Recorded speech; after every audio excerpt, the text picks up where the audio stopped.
ஆண்டவராகிய இயேசு கிறிஸ்துவின் நாமத்திற்கு மகிமை உண்டாவதாக. இந்த காலை நேரத்திலே உங்கள் யாவரையும் நான் வாழ்த்துகிறேன். நேற்று தினத்திலிருந்து ஒரு தியானத்தை ஆரம்பித்திருக்கிறோம். Why is biblical context important?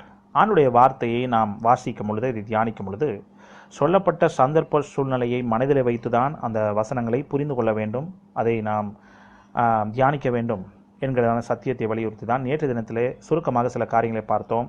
இன்றைய தினத்திலே நாம் இன்னும் சில காரியங்களை பார்க்க போகிறோம். 2 தீமோத்தேயு 2ஆம் அதிகாரம் 15ஆம் வசனம் தான் இதற்கு ஆதாரமாக தெரிந்து கொண்ட வேத பகுதி. பொதுவாக நாம் மற்றவர்களுக்கு ஒரு கடிதத்தை எழுதுகிறோம், இல்லாவிட்டால் சில வார்த்தைகளை தொலைபேசியின் மூலமாக அவர்களோடு நாம் பேசுகிறோம் என்று வைத்துக்கொள்ளலாம். நாம் என்ன காரியங்களை அவரிடத்திலே மற்றவர்களிடத்திலே நாம் பேசுகிறோமோ, இல்லாவிட்டால் என்னென்ன காரியங்களை நாம் மற்றவர்களுக்கு ஒரு கடிதத்தின் மூலமாக எழுதுகிறோமோ, அதை அடுத்த முனையில் இருக்கிறவர்கள் சரியான விதத்திலே புரிந்து கொள்ள வேண்டும். நாம் எந்த அர்த்தத்தோடு பேசுகிறோமோ அந்த அர்த்தத்தை அவர்கள் புரட்டாமல், அதை தவறாய் விளங்கி கொள்ளாமல் சரியான அர்த்தத்தை அவர்கள் புரிந்து கொள்ள வேண்டும் என்பதற்காக தான் நாம் பல காரியங்களை, பல முயற்சிகளை நாம் பொதுவாக எடுக்கிறோம். அப்போ அந்த நேரத்தில் நம்முடைய வார்த்தைகள், பேசுகிற வார்த்தைகளானாலும் சரி, நாம் ஒரு கடிதத்தை எழுதும் பொழுது அந்த எழுதப்பட்ட வார்த்தையை இன்னொருவர் தவறாய் விளங்கி கொண்டு நம்மேல் குற்றம் சுமத்த ஆரம்பித்து, இல்லாவிட்டால் நம்மை தவறாகவே அவர்கள் மிஸ் அண்டர்ஸ்டாண்டிங், ஒரு தவறான புரிந்து கொள்ளுதல் வந்துவிட்டால் நமக்கு எப்படி இருக்கும்? கொஞ்சம் யோசித்து பாருங்கள்.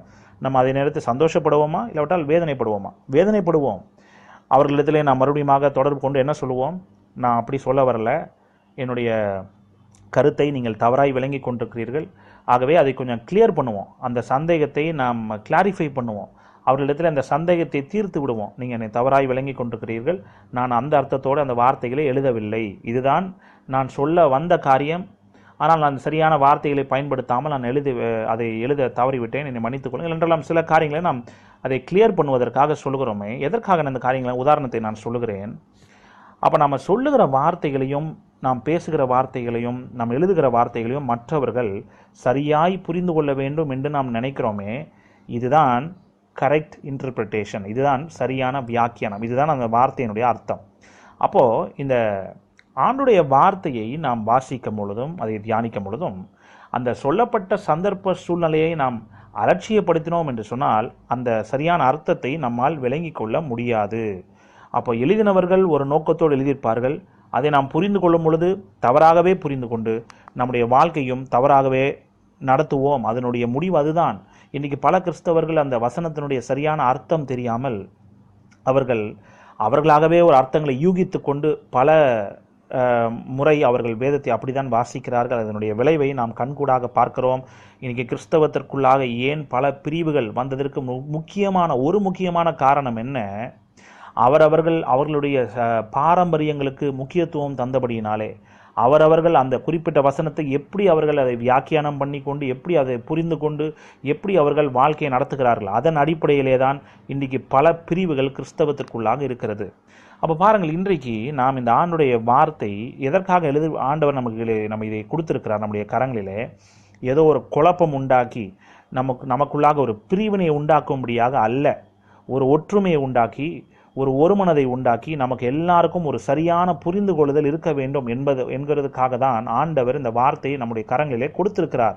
ஆனால் நாம் என்ன செய்கிறோம்? அநேக முறை நாம் இந்த வார்த்தைக்கு கொடுக்க வேண்டிய கனத்தையும் அந்த மதிப்பையும் நாம் கொடுக்காமல் ரொம்ப கேர்லெஸ்ஸாக ஹேண்டில் பண்ணுறோம். ஒரு கண்ணாடி பொருளை நாம் வாங்கும் பொழுது அதில் போட்டிருப்பார்கள், அதில் எழுதியிருப்பார்கள், அநேக இடங்களிலே நான் பார்த்திருக்கிறேன், கிளாஸ் ஹேண்டில் வித் கேர், இதை கவனமாக கையாளவும். ஏனென்று சொன்னால் அது கண்ணாடி பொருள், அது உடைந்து போய்விடும். அதே போல தான் இன்றைக்கு ஆண்டுடைய வார்த்தை என்பது, இதை நாம் we have to handle with care. இதை நம்ம அஜாக்கிரதையாய் கையாளக்கூடாது. இது எழுதப்பட்ட தேவனுடைய வார்த்தை. ஆக நிதானமாய் இந்த சத்திய வசனத்தை நிதானமாய் பகுத்து நாம் முதலாவதாக புரிந்து கொள்ள வேண்டும்.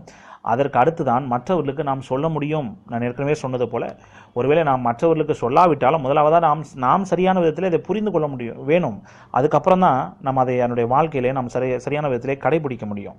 இன்றைக்கி நாம் பார்க்க போகிறது இந்த வேத தியானத்திலே, இல்லாவிட்டால் பைபிள் ஸ்டடி என்று சொல்கிறோமே, அந்த பைபிள் ஸ்டடியிலே 3 படிகள் இருக்கிறது. அதை தான் நாம் சுருக்கமாக உங்கள் மத்தியில் சொல்ல போகிறேன். முதல் படி என்ன? பைபிள் ஸ்டடி என்று சொல்லும் பொழுது வேத படிப்பு, இல்லாவிட்டால் வேத தியானம். அதிலே 3 படிகள். முதல் படி அப்சர்வேஷன் என்று சொல்லும் பொழுது, என்ன எழுதியிருக்கிறதோ அந்த குறிப்பிட்ட வேத பகுதியிலே இல்லாவிட்டால் அது ஒரு குறிப்பிட்ட வசனத்தை நாம் அனுதினமும் தியானிக்கலாம், ஒரு குறிப்பிட்ட அதிகாரத்தை வாசிக்கலாம், இல்லாவிட்டால் முழு புத்தகத்தையுமே, முழு சுவிசேஷத்தையுமே, முழு நிருபத்தையும் நாம் வாசிக்கலாம். எது எப்படியாய் நாம் நம்முடைய தனிப்பட்ட தியானம் எது எப்படியா இருந்தாலும் observe, we have to observe first, we have to observe. முதலாவதாக நாம் அந்த வேத பகுதியில் என்ன எழுதப்பட்டிருக்கிறது என்பதை நாம் வாசிக்கிறோம், அதுதான் அப்சர்வேஷன். ரெண்டாவதாக இன்டர்பிரிட்டேஷன். இன்டர்பிரிட்டேஷன் என்று சொல்லும் பொழுது அந்த எழுதப்பட்ட வேத பகுதி இல்லாவிட்டால் அந்த வேத வசனம் அதனுடைய அர்த்தம் என்ன, அதனுடைய விளக்கம் என்ன, அதுக்கு தான் வியாக்கியானம் என்று நாம் ஒரு வார்த்தையை சொல்லுகிறோம். இதுதான் ரெண்டாவது படி. மூன்றாவது படி என்ன? அப்ளிகேஷன். அப்ளிகேஷன் என்று சொல்லும் பொழுது இப்போ நான் வாசித்து இதனுடைய அர்த்தத்தை நான் விளங்கி கொண்டிருக்கிறேனே, இதன் மூலமாக இந்த வேத பகுதியின் மூலமாக நான் கற்றுக்கொண்ட காரியம் என்ன, நான் இதை தெரிந்து கொண்டபடியினால் நான் என்ன செய்ய வேண்டும், இந்த வேத பகுதி எனக்கு எப்படி இன்றைக்கு பொருந்தும், இதுதான் அப்ளிகேஷன். ஆக இந்த வேத தியானத்திலே பைபிள் ஸ்டடி என்று சொல்லும் பொழுது இந்த 3 படிகள் இருக்கிறது. ஆனால் பொதுவாக பல கிறிஸ்தவர்கள் இன்றைக்கு என்ன செய்வார்கள், இந்த அப்சர்வேஷன், அதாவது ஒரு குறிப்பிட்ட வேத பகுதியை, வேத வசனத்தை வாசிப்பார்கள், அதை கரெக்டாக செஞ்சிருவாங்க. ஆனால் அந்த ரெண்டாவது முக்கியமான படி இருக்கிறது, அது என்ன படி? இன்டர்பிரிட்டேஷன், வியாக்கியானம், இல்லாவிட்டால் அந்த வசனத்தினுடைய சரியான அர்த்தத்தை புரிந்து கொள்ளுகிற அந்த படியை யாரும் அதிலே தவறி விடுவார்கள். அதை யாருமே செய்ய மாட்டார்கள். டைரெக்டாக எப்படி, கொஞ்சம் யோசித்து பாருங்கள், ஒரு சின்ன பிள்ளை படி ஏறும் பொழுது முதல் படியிலேருந்து அடுத்து 2வது படி தான் ஏறணும். ஆனால் 2வது படி ஏறாமல் 3வது படி, 5வது படி, 7வது படி அப்படின்னு தாவி போதே. அதே போல தான் இன்றைக்கி பல கிறிஸ்தவர்கள் படிப்படியாக அந்த வேத தியானத்தை செய்யாமல் முதல் படியிலிருந்து 3வது படிக்கு நேராக குதித்து விடுவார்கள். அன்று 3வது படி என்ன? அப்ளிகேஷன். அந்த வேத வசனம் எனக்கு என்ன சொல்கிறது, அந்த வேத வசனம் இன்றைக்கி நான் எப்படி செய்ய முடியும், அதை நான் எப்படி கீழ்ப்படியும், அப்படிதான் உடனடியாக அவருடைய சிந்தனை போகிறதே தவிர்த்து அந்த 2வது முக்கியமான படியான வியாக்கியானம், அந்த சரியான அர்த்தத்தை புரிந்து கொள்ளுதல், அந்த படியிலே அதிகமாய் நேரம் அவர்கள் செலவழிப்பதில்லை. அதனுடைய விளைவுதான் இன்றைக்கு கிறிஸ்தவ உலகத்திற்குள்ளாக பல உபதேச கோளாறுகள், பலவிதமான குழப்பங்கள் இன்றைக்கு இருக்கிறது. ஆனால் இன்றைக்கு நாம் எல்லாரும் இப்படிப்பட்ட ஒரு குழப்பமான சூழ்நிலைக்கு நேராய் நம்ம ஆண்டவர் நடத்துகிற தேவன் அல்ல. நமக்கு ஒரு தெளிவு உண்டாகும்படியாக தான் இப்படிப்பட்ட காரியங்களை ஆண்டவர் அவர் எழுதி வைத்திருக்கிறார். ஆனால் சரியான விதத்திலே அந்த வசனத்தினுடைய அர்த்தத்தை நாம் இன்றைக்கு புரிந்து கொள்ள வேண்டும். இதை நாம் மனதில் வைத்துக் கொள்ளலாம். இந்த 3 படிகளை நாம் எப்பொழுதும் நாம் மறக்கவே கூடாது. இந்த சிந்தனையோடு நாம் இன்றைக்கு முடிக்கலாம். நாளை தினத்திலே இந்த தலைப்பின் கீழாக இன்னும் மற்ற காரியங்களை தொடர்ந்து நாம் தியானிக்கலாம். இன்றைக்கு ஆண்டவரோட கிருபை நாள் நம்மை நடத்துவாராக. ஆமென்.